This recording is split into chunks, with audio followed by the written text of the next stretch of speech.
जय माता दी दोस्तों। आज की वीडियो में आंवले के वृक्ष की पूजा और कितनी परिक्रमा करनी चाहिए, और सबसे अहम बात कि आंवले के वृक्ष की जो हम पूजा करते हैं उस समय हमें कौन कौन से देवी देवताओं का पूजन करना चाहिए, कैसे हमें आंवले के वृक्ष की संपूर्ण पूजा करनी चाहिए। तो चलिए देर न करते हुए वीडियो की शुरुआत करते हैं। और दोस्तों, सबसे पहली बात तो आपको अपने घर में एक आंवले का वृक्ष लगा के रखना चाहिए। बहुत ही शुभ होता है, साक्षात माता लक्ष्मी का वास माना जाता है। और कहते हैं कि ब्रह्मा जी के अश्रुओं से आंवले के वृक्ष की उत्पत्ति हुई थी। आंवला का वृक्ष भगवान शिव, भगवान विष्णु और माता लक्ष्मी और ब्रह्मा जी का वास माना जाता है। तो इसलिए आंवले के वृक्ष के पास बिल्कुल साफ सफाई आपको रखनी चाहिए प्रतिदिन। आंवला नवमी के दिन तो आपको बिल्कुल यहाँ पर साफ सफाई करके रंगोली बनाना है, स्वास्तिक बनाना है, और यहाँ पर गौरी गणेश के साथ में आंवले के वृक्ष की पूजा करनी है। तो देखिए हमारी तैयारी बिल्कुल हो चुकी है। मैंने साफ सफाई करने के बाद गौरी गणेश की स्थापना की है, और यहाँ पे सारी पूजा की सामग्री आपको हम दिखाना चाहेंगे।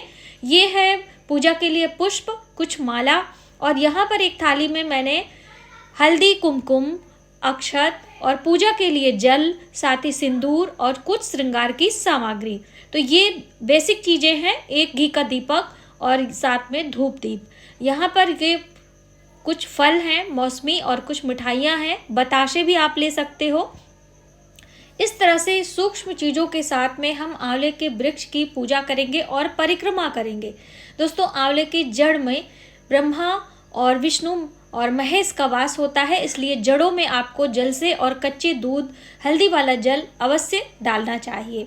उसके बाद हम गौरी गणेश की पूजा करेंगे, और दीप आपको सबसे पहले प्रज्वलित करना है, तो ये आप ना भूलें। यहाँ पर पंचोपचार विधि से गौरी गणेश की पूजा संपन्न हो चुकी है। अब हम आंवले के वृक्ष को सींचेंगे, और सींचने के लिए दोस्तों आप कच्चा दूध ले सकते हैं। जैसे कि 1-2 ड्रॉप कच्चा दूध लेकर आप शुद्ध जल में मिलाकर आंवले के जड़ों में सींचें, या फिर हल्दी वाला जल आप ले सकते हैं। यहाँ पर हल्दी कुमकुम का तिलक हम करेंगे आंवले के तनों में, और साथ ही मैंने यहाँ पे राधा कृष्ण की प्रतिमा रखी है और गौ माता रखी है। तो गौ माता के चरणों में, गौ माता में 33 कोटि देवी देवताओं का वास होता है, इसलिए हम उनका भी पूजन करेंगे। यदि आपके पास प्रतिमा नहीं है तो आप इसे स्किप भी कर सकते हैं। यहाँ पर राधा कृष्ण की फोटो ली है, आप चाहें तो भगवान विष्णु और माता लक्ष्मी की भी प्रतिमा ले सकते हैं। तो बस यहाँ पर चंदन टीका करते हुए हम ओम नमो भगवते वासुदेवाय नमः का जप करते रहेंगे, क्योंकि आंवले के वृक्ष के नीचे माता लक्ष्मी और भगवान विष्णु का स्मरण करना बहुत ही फलदायी होता है। अब दोस्तों बात आती है श्रृंगार की। तो देखिए, बिना पुष्पों का श्रृंगार अधूरा होता है। तो यहाँ पर हम पीले पुष्पों से राधा रानी का श्रृंगार कर रहे हैं, और साथ ही आंवले के तने पर भी हम पुष्पों की माला चढ़ा रहे हैं। और आंवले का भी पूजन किया जाता है, तो इसलिए आंवले भी आप रखें। यहाँ पर धूप दीप पास में रखना है। दोस्तों, मेरा धूप यहाँ पे नीचे गिर गया है, तो इसे हम सेट कर लेते हैं। इस तरह से आपको बिल्कुल सूक्ष्म तरीके से प्रसन्नचित्त भाव से सपरिवार आंवले के वृक्ष के नीचे पूजन करके भोजन करने की भी विधि बताई गई है। कहते हैं कि यहीं पर आंवले के वृक्ष के नीचे भोजन पकाना चाहिए, और भोजन सबसे पहले ब्राह्मण दंपत्ति को कराना चाहिए, यानी कि पति पत्नी से ब्राह्मण दंपत्ति को बुलाएं और भोजन यहीं पर पकाकर और यहीं पर उनको खिलाना है। इतना नहीं हो सकता है तो जो भी हो सके उसे आपको करना चाहिए। अब हम भोग प्रसाद अर्पित करेंगे। तो हमने ऋतु फल यानी कि आंवला का फल, सिंघाड़े का फल और कुछ मौसमी फल, मिष्ठान और बतासे माता रानी को अर्पित करेंगे, और आंवले के वृक्ष को अर्पित करेंगे। दोस्तों, भोग प्रसाद को क्या करना है आगे हम आपको ज़रूर बताएंगे। इस तरह से जल अर्पित करते हुए हम भोग निवेदन करेंगे। यथाशक्ति आप इस तरह से आपको भोग प्रसाद चढ़ाना चाहिए। कार्तिक मास में प्रत्येक दिन आंवले का दान करना, आंवले का सेवन करना बहुत ही शुभ बताया गया है। बहुत सारी मान्यताओं में आंवले का दान या फिर आंवले का सेवन रविवार या फिर मंगलवार को नहीं किया जाता है। तो आप यदि तिथियों का ध्यान रखते हैं, कहने का अर्थ है कि जैसे कि आखा नवमी, आंवला नवमी, मंगलवार 21 नवंबर को मनाई जा रही है। तो बहुत सारे लोगों को भ्रम है कि इस दिन हमें आंवले का सेवन नहीं करना है। तो ऐसा नहीं है। जब हम तिथियों का महत्व रखते हैं तो वार का ध्यान हमें उतना नहीं देना चाहिए। अब हम श्रृंगार की कुछ सूक्ष्म सामग्री चढ़ा रहे हैं। यहाँ पर बिंदी है, चूड़ी है, सिंदूर की डिब्बी है और साथ में दक्षिणा है। और हम माता रानी के लिए चुनरी लेकर आए हैं। आप चाहें तो पीली या फिर लाल चुनरी तने में पहना सकते हैं, या फिर यहाँ पर हमने राधा रानी की प्रतिमा रखी है तो हम इनको इस तरह से चुनरी से श्रृंगार करेंगे।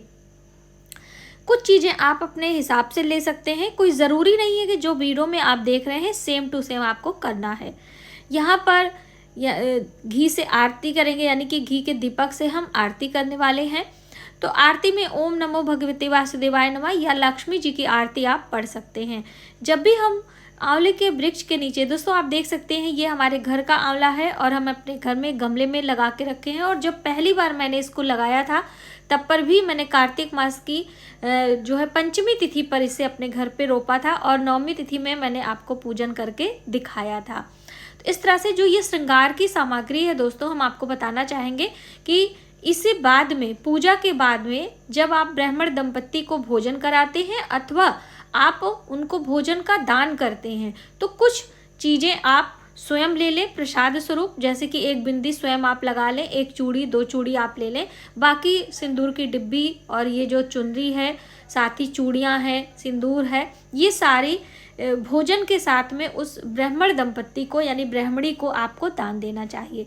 अब बारी आती है परिक्रमा करने की। तो देखिए इस तरह से कच्चे सूत या फिर मौली के धागे से आप परिक्रमा कर सकते हैं। तो हम यहाँ पर मौली के धागे से परिक्रमा करके आपको बता रहे हैं। तो सबसे पहले तने में आपको मौली के धागे को बांध देना है, जिससे परिक्रमा करते समय आपको कोई अवरोध उत्पन्न ना हो। तो इस तरह से ये देखिए, कैमरे को हम थोड़ा ऊंचा करेंगे तो आपको दिखाई देगा। यहाँ पर हमने तने में इसे बांध दिया है और अब हम परिक्रमा करेंगे। तो दोस्तों थोड़ा सा स्पेस कम होने के कारण थोड़ा कंजेस्टेड है, तो इसे एडजस्ट करना पड़ेगा।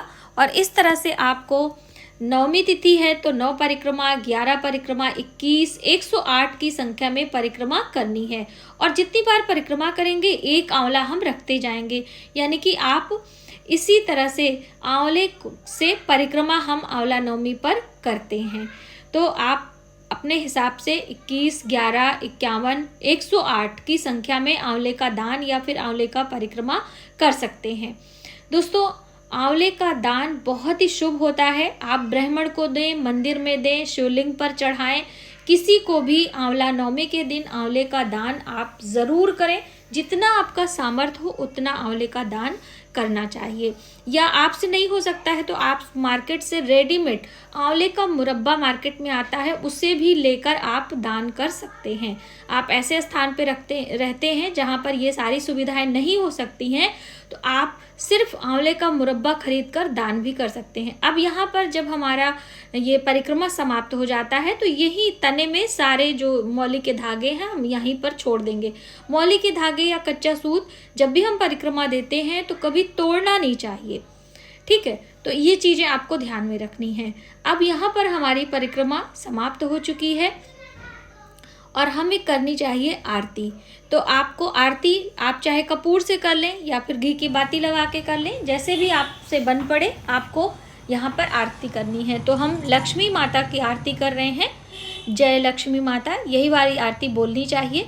और जो प्रमुख देवता होते हैं उनकी आरती में उन्हीं की आरती की जाती है। भगवान गणेश का नाम सिर्फ हम पूजा से पहले लेते हैं और जब आरती करेंगे तो भी आपको भगवान गणेश का एक बार नाम लेना है। यहाँ पर हम ब्राह्मण दंपत्ति को नहीं बुला पा रहे हैं, इसलिए उनके निमित्त हम सूखा अनाज हाथ में जल लेकर संकल्प करेंगे कि पात्र छोड़कर सभी अन्न, फल, मिठाई और दक्षिणा ये सभी ब्राह्मण दंपत्ति को हो। और वहाँ से हम आंवले लेंगे जो हमने चढ़ाए हैं और श्रृंगार की कुछ वस्तुएं लेकर इस तरह से आपको ये सारी सामग्री आंवला नवमी के दिन परिक्रमा करने के बाद आपको मंदिर में अवश्य दान करना चाहिए।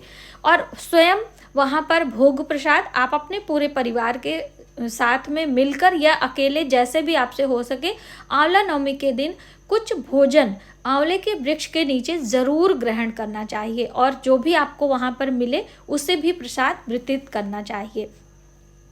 इस तरह से यदि आप विधि विधान से कार्तिक मास के शुक्ल पक्ष के 9वीं तिथि का पर्व मनाते हैं तो निश्चित ही आपके जीवन में सुख, समृद्धि और माता लक्ष्मी की कृपा आती है।